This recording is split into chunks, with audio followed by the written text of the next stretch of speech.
नमस्ते दोस्तों, स्वागत करते हैं वापस से और एक एपिसोड में। तो कल के सफ़र में हम यहाँ तक पहुँच गए थे और यहाँ पे अपना कैंप लगाया था। और यहाँ की मौसम की बात करूँ तो भाई पहाड़ों का मौसम हमेशा से ही A1 टॉप क्लास का रहता है। पूरा रात भर भाई यहाँ पे शीत गिराया है और शीत गिरने के कारण आप देख सकते हैं हमारा जो टेंट है वो भीग चुका है भाई शीत के पानी से। ये देखिए पूरा भीग चुका है। अभी सूर्य बाबा प्रकट हुए हैं तो 1 घंटा में मेरा टेंट सूख जाएगा। सूखने के बाद हम फटाफट से पैक कर देंगे। थोड़ा सा मैं यहाँ का 360 व्यू दे देता हूँ। अभी सुबह का समय है तो नज़ारा खिल के आते हैं सुबह को। तो ये देखिए भाई 360 व्यू कुछ ऐसा है।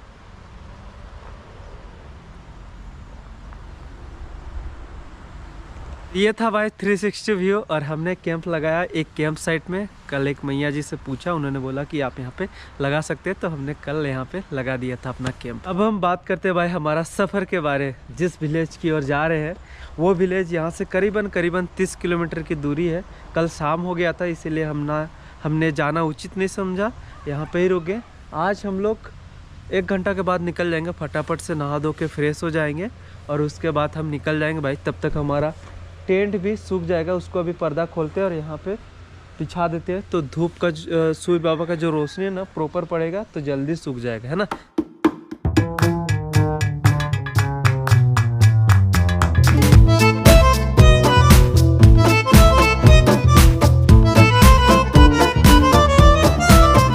कल रात अच्छा खासा टेंट लगा था भाई। ये आप देख सकते हैं कि शीत का पानी पूरा टेंट में हो गया था। 1 महीना प्लस सफ़र में कल रात को ठिठुरे हैं भाई ठंड से। तो भाई मैं नहा के आ गया और नहा के आने के बाद अपना जो बढ़िया बिस्तर है सबको समेटने में लगे हुए हैं। ये देखिए भाई नीचे साइड ये शीत का जो पानी है ना वो आ गया है। इसको अब जब तक सुखाएंगे नहीं कैसे फोल्ड करेंगे। थैंक यू सो मच भाई।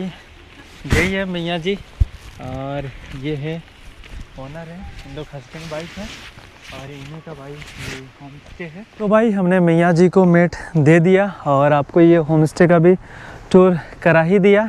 अब चलिए आज का दिन का और वीडियो की शुरुआत करते हैं। लेकिन नर्मदा मैया का नाम जय हो नर्मदा माई की। भाई सड़क पे आ गया और सड़क का जो दृश्य है कुछ ऐसा कितना सुंदर लग रहा है ना।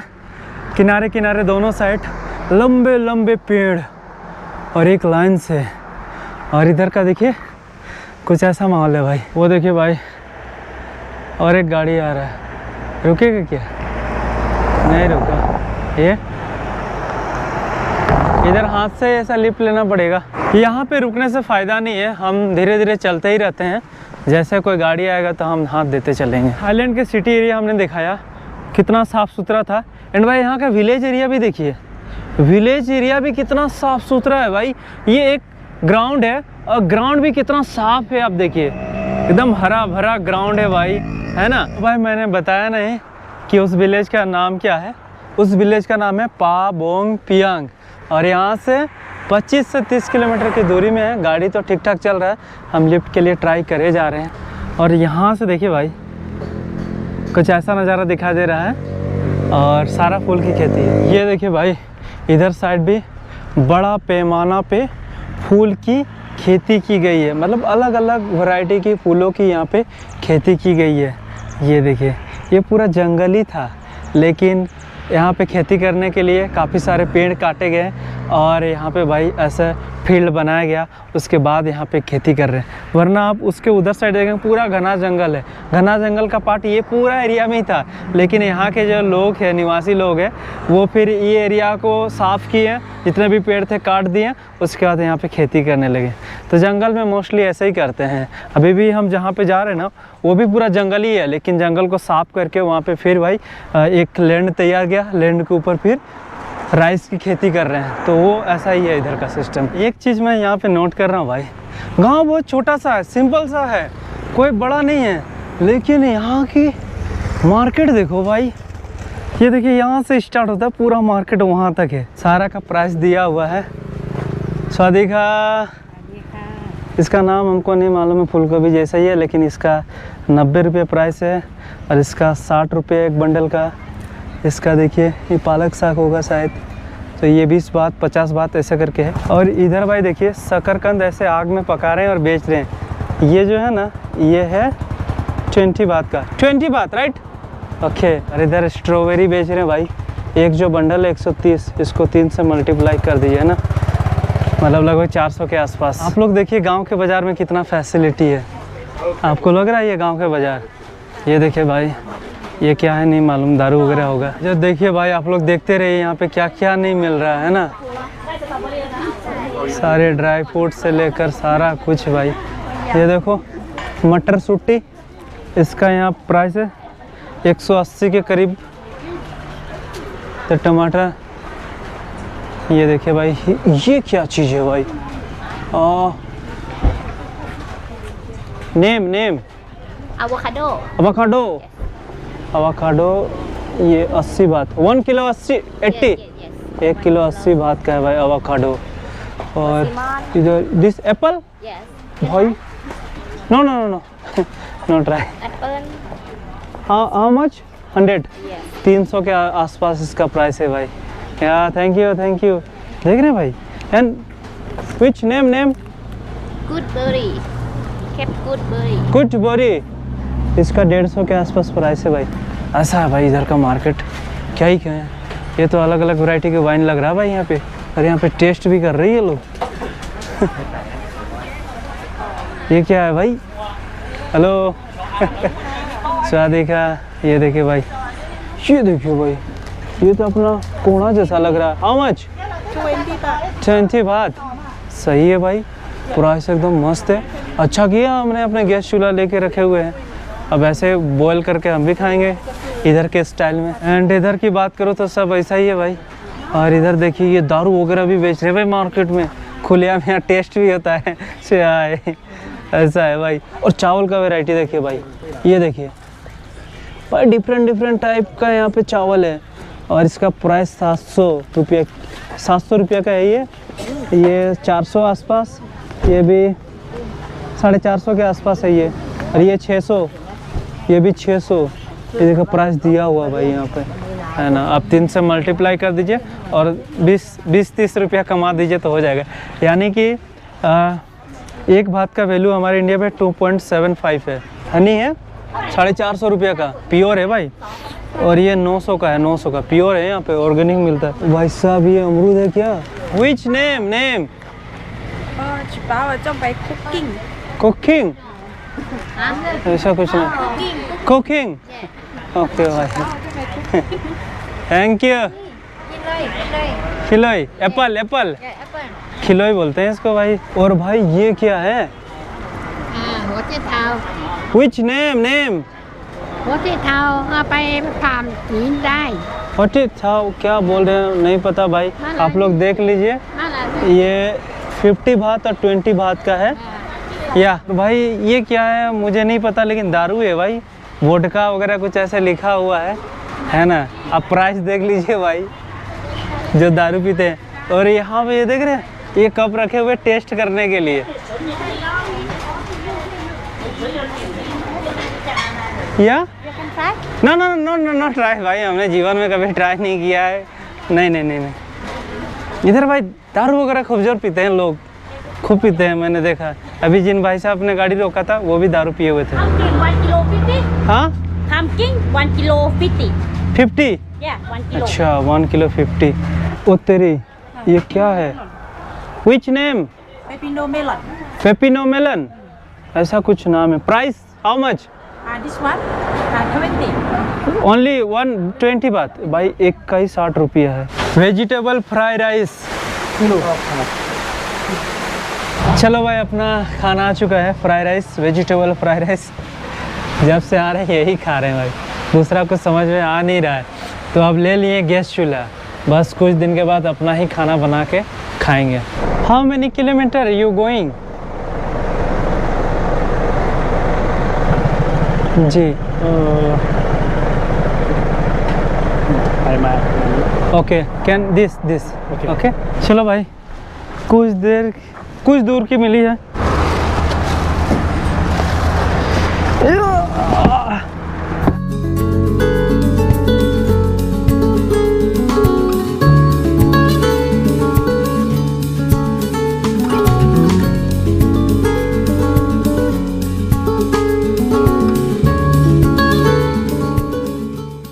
from? I am from India.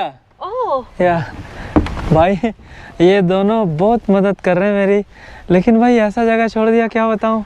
ये देखो, ये माईचाम जा रहे हैं, वो डिस्ट्रिक्ट है, और जो मेरा रास्ता इधर है भाई, सुनसान वाला। मुझे पता नहीं यार यहाँ पे रुकना सही होगा नहीं होगा, लेकिन ये माईचाम जा रहे हैं और यहाँ से पैदल चले ना 4-5 किलोमीटर है, 2 घंटा में भी हम पहुँच जाएंगे। लेकिन हम तब पर भी इंतज़ार करते हैं कोई गाड़ी आने का, तो यहीं पे उतर जाते हैं यार, कोई दिक्कत नहीं है, सेफ एरिया ही लग रहा है। Not wild problem any wild animal this area, any wild animal.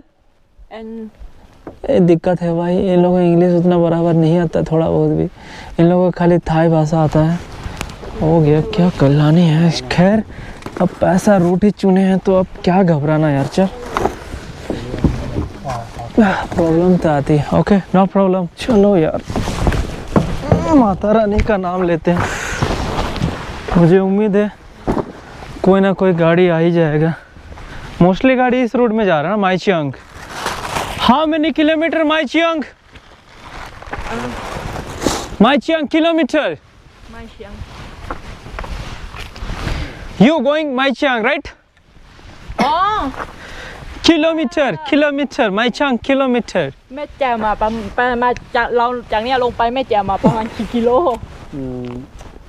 6-7 กิโลเหมือนกันนะน่าจะ6ไม่ถึง भाषा का बड़ा इशू होता है।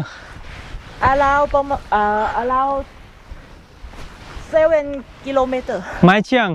แม่แจ่ม yeah Okay. Then 4 kilometer Papongpiang. yeah about 4 and 5 I'm not sure Okay. तो वो बात कर रहे हैं मियाँ जी।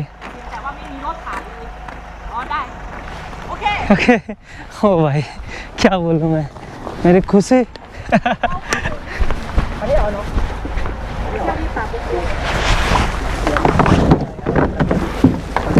บ้านระเบียงเขาบอกว่าที่บ้านระเบีย या งอ่ะเขาพัก खप खुन खा। चलो भाई, लोग बहुत अच्छे हैं। माता रानी मेरी मैया जो है ना, नर्मदा मैया, सब ठीक कर देती है, क्या बोलूँ यार। ถ้ามันจะไม่มีรถเช่าก็ต้องโทรให้ไอ้ या ของบ้านเขา ओके खप खुन खा। ครับ ओके คิว हाँ थैंक यू खप। चलो भाई, ये लोग हैं अब। โอเคนะ ओके बाय बाय। ครับโอเคไป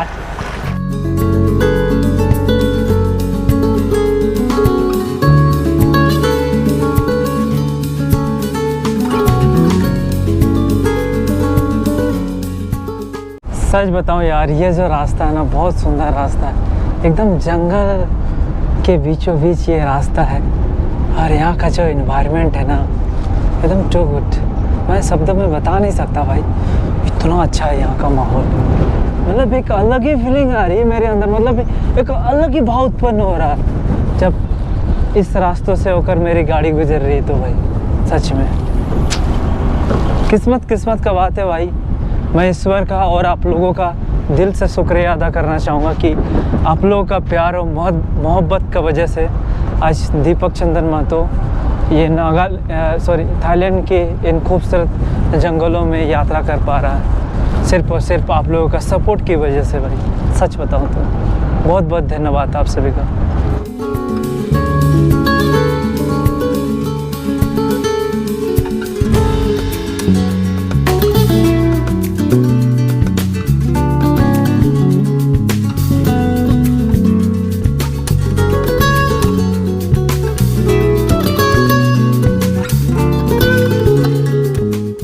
इधर गांव के जो रास्ते हैं, कच्चे रास्ते हैं, इधर रास्ते अभी बने नहीं है भाई।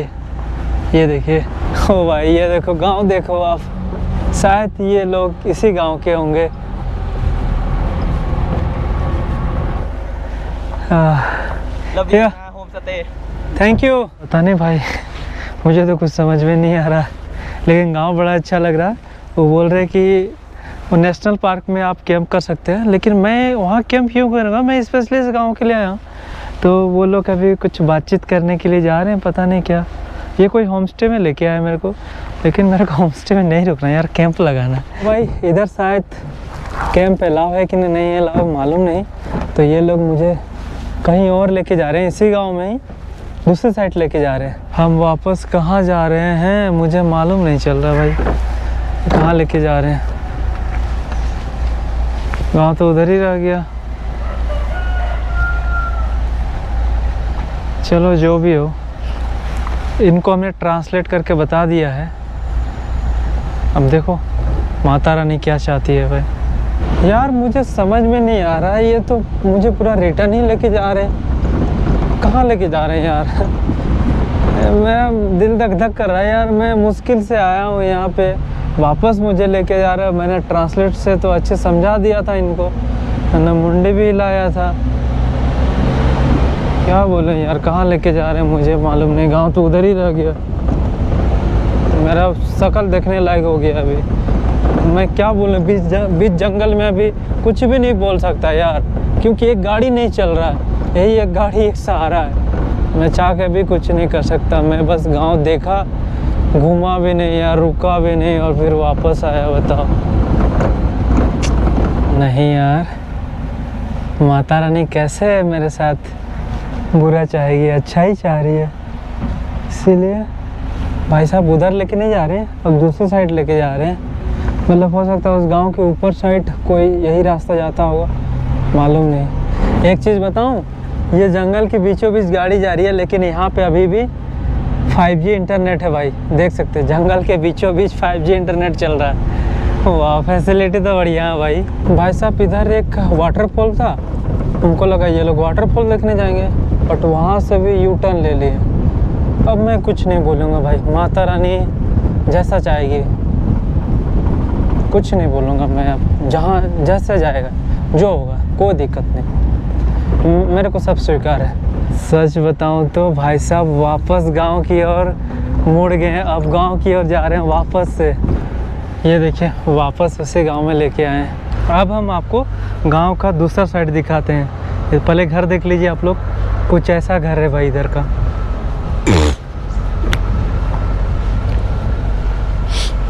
कितना अंदर आ गए हैं हम, हमें को समझ में नहीं आ रहा अभी तो भाई।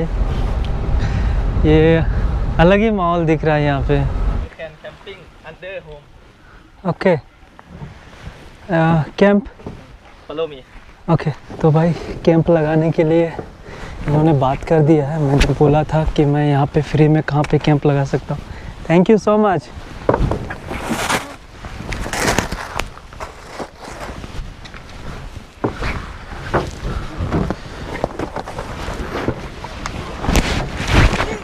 Thank you. तो भाई कुछ ऐसा है कैंप लगाने का जगह, देखते हैं।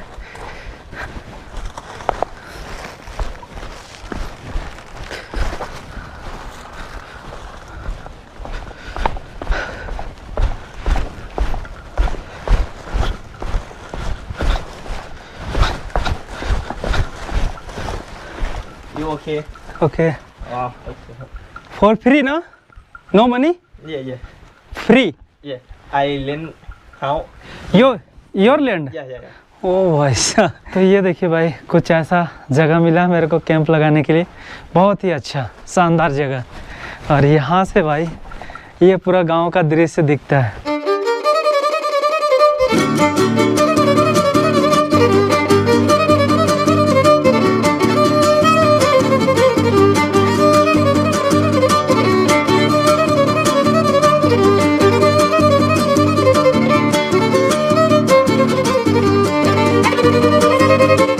तो आपको बता दूं, मेरा व्यवहार से मेरा प्रमोशन हो गया। मेरा टेंट वहाँ पे लगा हुआ था, लेकिन मेरा व्यवहार अच्छा रहा, तो भाई साहब ने बोला कि तुम यहाँ पे स्टे करो फ्री में, कोई दिक्कत नहीं है। चलो भाई हम अपना बैग पैक लाते हैं, वहाँ पे रखते हैं। तो दोस्तों आप देख सकते हैं हमारा टेंट लग चुका है। ये देखिए भाई, ये कुछ ऐसा सुंदर सा जगह है। और यहाँ पे भाई ये देखिए बैठने के लिए, मतलब ये खेतों का जो नज़ारा है उसको देखने के लिए किस प्रकार सिस्टमेटिक रूप से ये भाई बांस और लकड़ी का यूज करके यहाँ पे बैठने का बनाया है।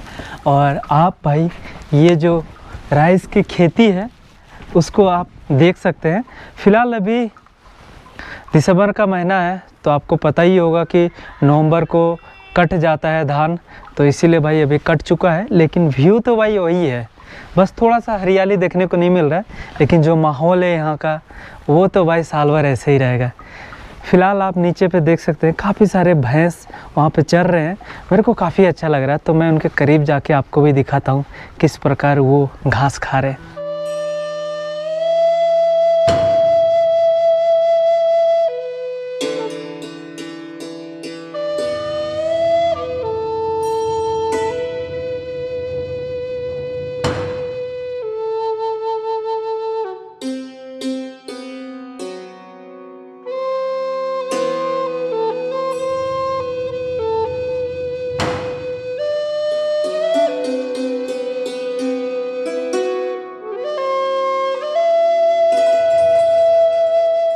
तो भाई हम खेतों में आ गए हैं और ये देखिए भाई यहाँ से होम स्टे का कुछ दृश्य ऐसा दिखाई दे रहा है भाई। वहाँ से लेकर आप जितना भी देख रहे हैं ना, सारा होम स्टे ही है, मोस्टली होम स्टे ही है।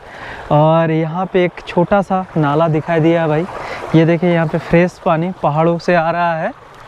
और ये देखिए भाई भैंस, भाई साहब एक भाई साहब मेरे पीछे पड़ने वाला है भाई। क्या मुझे डर लग रहा है, इसलिए मैं आगे नहीं हो।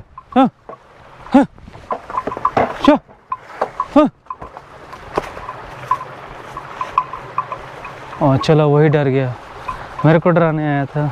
ये देखिए इधर भैंसे सारे चर रहे हैं भाई, है ना। और हम थोड़ा सा नीचे की ओर चलते हैं, इधर का थोड़ा सा माहौल आपको दिखाते हैं। ये देखिए इधर भैंस के बच्चे, और ये जो नाला से पानी आ रहा है यहाँ पे, मुझे डर भी लग रहा भाई। ये लोग मेरे को देख के थोड़ा सा डर रहे हैं, भड़क रहे हैं थोड़ा सा। आप देखिए छोटे छोटे भैंस के बच्चे, है ना। लेकिन हम इनको कुछ भी नहीं करेंगे, हम चुपचाप रहेंगे। थोड़ा सा भी हलचल होगा तो वो लोग भाग जाएंगे।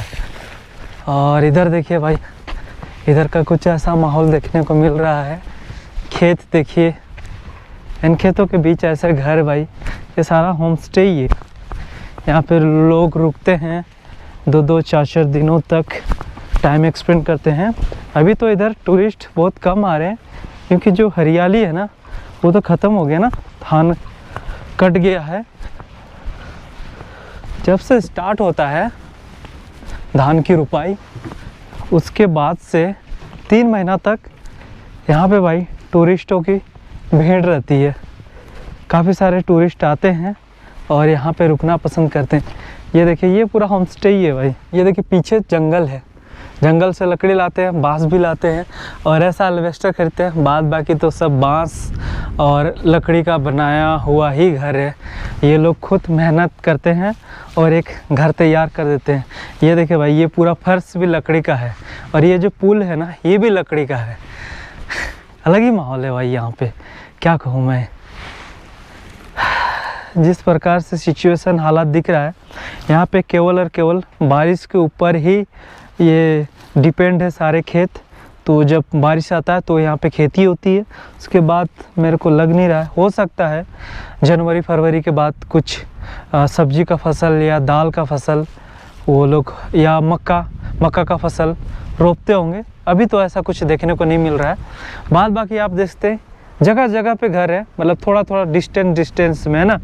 जो कोरोना के टाइम पे आए थे ना, थोड़ा दूरी बना के रहें, तो उसी प्रकार ये लोग भाई काफ़ी सीरियसली ले लिए, तो दूरी बना के घर बनाए हुए हैं। लो भाई, और ये देखिए सामने जंगल, ये वाला पूरा पार्ट जो है ना, ये पहाड़, वो पहाड़ और वो वाला पहाड़ और वो पहाड़ जो देख रहे हैं ना, ये ऐसा खाली खाली लग रहा है। तो ये पूरा क्षेत्र जंगल ही था, लेकिन यहाँ पे लोग आए, फिर बसने लगे, फिर लोगों की संख्या बढ़ने लगी, तो फिर उनको खाने के लिए तो कुछ चाहिए ना भाई। फिर उन्होंने कड़ी मेहनत की और इस प्रकार देख सकते हैं सीढ़ी नुमा खेत, इसे बोलते हैं सीढ़ी नुमा खेत बनाए इन लोगों ने काफ़ी मेहनत से भाई। और उसके बाद यहाँ पे अनाज उगाने लगे, अनाज खेती करने लगे। उसके बाद फिर यहाँ पे एक पूरा गांव का रूप ले लिया भाई। वरना आप देखिए पूरा क्षेत्र जो दिख रहा है ये पूरा जंगल ही है ना भाई पूरा, उसके बीच में ये लोग हैं। ये देखो भाई, एक मैया जी दिखिए यहाँ पे, शायद इन्हीं का भैंसा हुआ। स्वादिका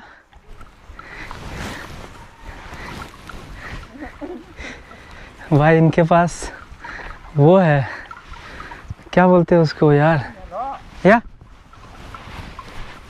हाँ ये देखिए इसका नाम यार मेन टाइम में मैं भूल जा रहा हूँ। मैंने बचपन पे खूब चलाया था।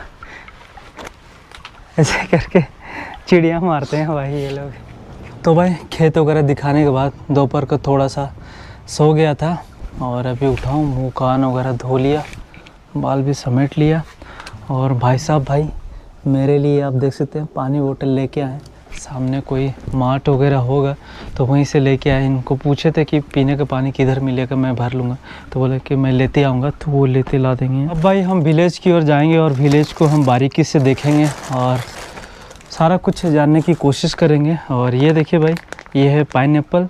भैया गए थे तो पाइनएप्पल मेरे लिए लेते ला दिए। और हमने ख़रीदा था बनाना, तो बनाना को भी 2-4 पीस खा लेते हैं और खा के फिर हम गांव की ओर निकलते हैं। चलिए। तो भाई हम अपना कैंप एरिया से निकल आए हैं। अब हम आपको गांव की ओर लेके चलते हैं। अब थोड़ा सा इस क्षेत्र के बारे में बताते हैं। ये जो क्षेत्र है भाई चिंग माई प्रोविंस के अंदर आता है और डिस्ट्रिक्ट की बात करें तो माइचम डिस्ट्रिक्ट है, सामने में ही है 15 किलोमीटर। और जो पहाड़ है और ये जो क्षेत्र आता है वो डोई इंथा नॉन नेशनल पार्क के क्षेत्र में ही आता है। और समुद्री तल से हम करीबन 1200 से 1300 मीटर की ऊंचाई पे है ये जो क्षेत्र, पहाड़ी क्षेत्र। ये देखिए ये एक चर्च है भाई यहाँ पे। और हेलो, काफ़ी देशों के भी लोग यहाँ पे घूमने के लिए आते हैं भाई, समय बिताने के लिए, क्योंकि ये शांत माहौल वाला विलेज है। बहुत सुकून है इस गांव में, मतलब एक थोड़ा सा भी शोर शराबा नहीं, एकदम अलग ही दुनिया लग रहा है यहाँ पे भाई। मैं 2-3 घंटा वहाँ पे रहा। हेलो स्वादिका। एंड भाई इस गांव का एक दुकान कह सकते हैं जहाँ पे खाने पीने की सामान मिलती है। यहाँ पे ये देखो भाई खाने पीने का यहाँ सामान मिलता है। और क्या क्या मिलता है मैं थोड़ा कैमरा में दिखा देता हूँ। ये देखो भाई कुछ इतना ही मिलता है और इधर खाना वगैरह भी बनता है। जैसे कि मैंने बताया थाईलैंड का नॉर्थ पार्ट में ट्राइबल विलेज आपको बहुत ही ज़्यादा देखने को मिलेंगे। और इधर कम से कम ट्राइबल प्रजाति की बात करें तो करीबन 10 ट्राइबल सबसे प्रसिद्ध है, 10 सबसे ज़्यादा इधर रहते हैं। उसमें से एक करेन है। तो इस विलेज में मोस्टली जो ट्राइबल हैं वो करेन ट्राइबल के लोग हैं यहाँ पे। और घर की बात करें तो मैं थोड़ा सा घर दिखा देता हूँ, है ना। ये देखिए भाई ये कुछ ऐसा घर रहता है। और मैं यहाँ पे आया हूँ और एक भी आदमी दिखाई नहीं दे रहा भाई, पता नहीं गांव में रहते हैं कि नहीं, कोई भी नहीं है। ये देखिए घर का बनावट आप देखिए, कोई भी नहीं है यहाँ पे। ये एक दादी रहती है। हेलो स्वादिका। काफ़ी फ्रेंडली लोग हैं। यो डरो लगता है थोड़ा। स्वादिका। इनकी उम्र देखिए 80 प्लस होगी। और ये देखिए भाई ओवरऑल कुछ ऐसा घर वगैरह है इधर का। जैसे कि आप लोग तभी से देखते आ रहे हैं इधर का जो घर होता है कुछ ऐसा लकड़ी और बांस का, और ऊपर टीना का शेल्टर। नीचे में जानवर रहते हैं जैसे मुर्गी वगैरह है, मुर्गी रखेंगे, लकड़ी वगैरह लकड़ी रखेंगे। जैसे गाय भैंस पालेंगे तो उसको भी नीचे में रख देंगे। और कुछ ऐसा भाई घर का बनावट होता है। आप लोग सोच रहे हैं अभी तो नज़ारा कुछ भी नहीं देख रहा, लेकिन मैं वो महसूस कर पा रहा हूँ, मैं वो आभास कर पा रहा हूँ भाई। जिस टाइम ग्रीनरी रहती होगी, जब धान की हरियाली जब सितंबर महीना में रहती है उस टाइम कैसा लगता होगा। और जिस टाइम धान की रुपाई होती है और खेत में पानी लबालब भरा हुआ रहता है तो उस समय शीशा की भांति चमकता है हर एक खेत भाई। उस समय जो नज़ारे हैं ना वो देखने लायक रहता है। मैं 1-2 पिक्चर आपको दिखा देता हूँ स्क्रीन पर, आप लोग देख लीजिए। कुछ इस प्रकार से उस टाइम खूबसूरती रहता है इस गाँव का भाई। अभी उधर वाला एरिया दिखा दिया, अब हम थोड़ा सा इस वाले एरिया में आते हैं जो खेतों के बीच में दूरी बना के घर बना है यहाँ पे। और बता दें इधर के जो आय का स्रोत है ज़्यादातर धान की खेती। अगर जिस सजन का धान की खेती ज़्यादा होती है उसका धान की खेती से आय हो जाता है। और दूसरा होम स्टे है भाई, सबका होम स्टे मोस्टली लोगों का। और तीसरा भाई शहर जाके भी बहुत सारे लोग कामकाज कर लेते हैं और सब्जी वगैरह भी उगाते हैं कोई। इधर तो अभी तक देखने को नहीं मिला। तो कुछ ऐसे भाई मोस्टली आप सोच सकते हैं कि खेती से ही इनका रोजी रोटी चलता है। एक चीज़ तो है, भले पैसा कम है इधर, लेकिन जीवन बहुत ही सादा और संतोषजनक है भाई। ये देखिए, एक खेत से उतरने के लिए ये कुछ इस प्रकार बांस का सीढ़ी लगाया गया है, वरना उतरने में काफ़ी दिक्कत होगा ना। ये देखिए, पकड़ने के लिए इधर भी बांस डाला है और इधर सीढ़ी जैसा बनाया है, तो कुछ ऐसा सुविधा दिया हुआ है भाई। क्योंकि यहाँ पे ये देखिए ऐसे ऐसे पकड़ के उतरेंगे। ये देखिए यहाँ पे भाई काफ़ी टूरिस्ट आते हैं इस गांव को देखने के लिए, मतलब साल भर आते रहते हैं। मोस्टली तो जुलाई, अगस्त, सितंबर, अक्टूबर, नवंबर, ये 3 महीना सबसे ज़्यादा आते हैं। सबसे ज़्यादा तो सितंबर में और जुलाई में आते हैं। यहाँ पे नज़ारा देखने लायक है। इस गांव की खूबसूरती, भले ही अभी हरा भरा नहीं दिख रहा है, लेकिन गांव का जो दृश्य दिखाई दे रहा है वो भी देखने लायक है भाई, है ना। ये देखिए, हर एक घर का बनावट आप देखिए, बहुत मेहनत करके एक एक घर को तैयार किए गए हैं भाई। अभी कोई होगा नहीं साथ, तो मैं चलता हूँ, शायद कोई दिक्कत नहीं है। घर दिखाना है। ये देखिए भाई, ये प्लाई बोर्ड का बनाया गया है, ये प्लाई बोर्ड का बनाया गया है भाई। ये होम स्टे है, यहाँ पे रहते नहीं है, होम स्टे है टूरिस्ट लोग के लिए। यहाँ से जो व्यू है कुछ ऐसा दिखाई देता है भाई, ये देखिए। इसलिए बहुत सारे लोग अपने अपने खेतों में एक आध होम स्टे बनाए हुए हैं। नीचे एक जो नाला मैंने बताया ना, वो नाला का पानी नीचे की ओर जाता है, शायद नीचे नदी वगैरह होगा। ओ भाई साहब, इस जगह से जो नज़ारा दिख रहा है इस गांव का, पा बोंग पियांग ऐसा नाम है इस गांव का। पहाड़ों की खूबसूरती देखिए, पूरा भाई घना जंगल है पूरा, और वो एक गांव है। मैं कोशिश करूंगा कल उस गांव में रुकने के, अगर मन हुआ तो मैं उस गांव में चला जाऊंगा और आपको भी दिखाऊंगा। यहाँ बहुत मुश्किल से आना पड़ा भाई, 300 किलोमीटर का सफ़र तय करना पड़ा इस गांव में आने के लिए। हाँ, अब जो पाई एक डिस्ट्रिक्ट है, जाने का रास्ता इधर से है, पहाड़ों से होकर 300 किलोमीटर। तो मेरे को थोड़ा सा डर लग रहा है, क्योंकि रास्ता इधर समझ में नहीं आता है, और गूगल मैप का रास्ता के बारे में क्या ही बताऊं भाई। वो गाढ़ा रहे या ढूढ़ा रहे या सड़क नहीं रहे, तो भी वहाँ पे रास्ता दिखा देगा। पता चला 150 किलोमीटर जैसे तैसे 5 दिन में पहुँचे, उसके बाद आगे जाने का रास्ता ही ना हो। हम दूसरे वाले भाग की ओर आगे हैं। सुबह को यहीं से रिटर्न गया था भाई, मैं सोचूं कि अभी दिखा देता हूँ आपको। ये देखिए, जो गांव की गली है कुछ ऐसा है भाई, और सारा होम स्टे है। ये एक पर्यटक स्थल वाला गांव है ये, आप कह सकते हैं भाई पूरा, लेकिन दृश्य एकदम मनोरम है यहाँ का। ले देखिए, बस इतने ही घर था भाई, ये तो ख़त्म हो गया। अब यहाँ से एक रास्ता नीचे की ओर जा रहा हो, ये तो वापस से खेतों का ही व्यू दिखा रहा है। चलिए, तो ये रहा फाइनल दृश्य भाई इस जगह की। जितना नीचे जाएंगे होम स्टे वगैरह ही देखने को मिलेगा। ओवरऑल आपने देख लिया, कुछ ऐसा रहा भाई ब्यूटीफुल नज़ारा इस गांव का। अब थोड़ा सा मैं इस गांव के बारे में और इन्फॉर्मेशन दे देता हूं। इस गांव में स्कूल की सुविधा है, एक प्राइमरी स्कूल है। हॉस्पिटल भाई चिंग माई जाना पड़ता है या फिर डिस्ट्रिक्ट माइचम जाना पड़ता है, और बहुत सारे लोग स्कूल के लिए भी वहाँ पे भी चले जाते हैं। यहाँ पे बहुत कमी वैसा पढ़ाई होता है, छोटा सा स्कूल है, प्राइमरी स्कूल है। शादी वगैरह का क्या सिस्टम है इधर है, जैसे हमारे उधर जाति सिस्टम है ना, अपना जाति में शादी, वैसे यहाँ पे भी है। जैसे करेन ट्राइबल के लोग ज़्यादा हैं, तो वो चाहते हैं कि हमारा भी शादी करेन ट्राइबल में ही हो, और कपड़े वही सिंपल जो हमारे जैसे होते हैं वैसे ही इधर भी है, ट्राइबल कपड़ा है अपना इनका, है ना। और ऐसे ही ज़्यादा लोग नहीं रहते हैं, एक मिल के वहीं पे शादी हो जाता है, एक सामूहिक होता है, और सादा भोजन रहता है इन लोगों का। और अभी अफवाहें थोड़ा सा इधर भी चल रहा है लव मैरिज का, इधर का भी थोड़ा ऐसे शादी का सिस्टम चल रहा है। और धर्म वगैरह की बात करूँ तो यहाँ पे बौद्ध धर्म भी हैं और एनिमस धर्म के भी हैं, यानी कि प्राकृतिक जो पूजा करने वाले लोग, जैसे पहाड़, खेत, पानी, ऐसे पूजा करते हैं, वो प्रकृति को ही अपना भगवान मानते हैं। और यहाँ का सबसे जो सुंदर नज़ारा होता है वो सनसेट का होता है, क्योंकि सूरज इस दिशा में है तो कहीं ना कहीं वहाँ पे जाके पहाड़ों में ही लुप्त हो जाएगा। और सूर्योदय भी अच्छा होता है भाई, वो पहाड़ दिख रहा है ना, वहाँ से सूर्य बाबा ऐसे करके प्रकट होते हैं। तो सनसेट और सनराइज़ व्यू सबसे टॉप क्लास का होता है, तो हम दोनों देखने की पूरी कोशिश करेंगे। भाई हम पहुँच गए हैं अपना कैंप एरिया में और यहाँ से आपको दिखाएंगे सनसेट का खूबसूरत नज़ारा। ये देखिए भाई, सूर्य बाबा अभी उस पहाड़ में लुप्त हो जाएंगे। वह लुप्त होने की जो प्रक्रिया है वो मैं आप सभी को दिखाना चाहूँगा।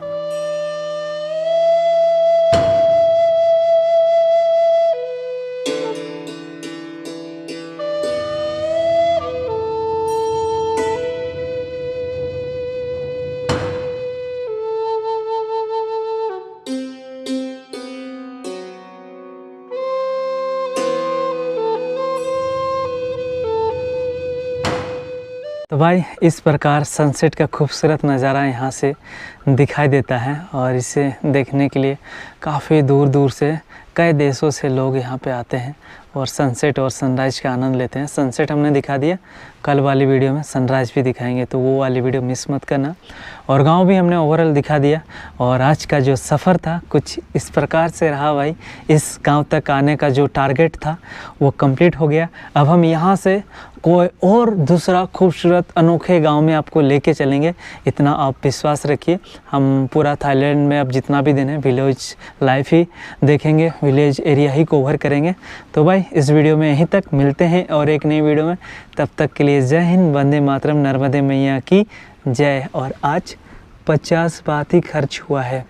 अभी खाने पीने के ढूंढ रहा हूँ, मालूम नहीं भाई भूखे सोऊंगा क्या होगा मालूम नहीं, देखता हूँ जो भी होगा आपको दिखाता हूँ। तो भाई तभी ही पूरा गांव देखें, खाने का कुछ ऐसा दिखा नहीं, थोड़ा बहुत दिखा तो उसमें भी भाई नॉनवेज इंक्लूडेड है, तो मैंने नहीं लिया। एंड मैं यही सोच रहा था कि केला ही खा जाऊँगा, ये अपने पास केला था तो केला खा के रह जाता है। ऐसे इधर खाने पीने की सुविधा तो है लेकिन अभी बंद है, पूरा गांव सन्नाटा पड़ा है, पता नहीं क्या रीज़न से। एंड भाई साहब जब गए थे बाहर तो उन्होंने चावल भी लेते आए थे, उन्होंने वो चावल दिया और चिकन दे रहे थे, तो चिकन मैं नहीं खाता, तो मैं बोला कोई नहीं, मैं केला और चावल खा जाऊंगा।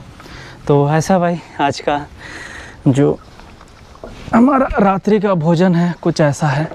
हाँ, ये सुंदर सा नज़ारा देख के यहाँ पे भोजन पाते हैं, फिर अपना काम धंधा में लग जाते हैं। चलिए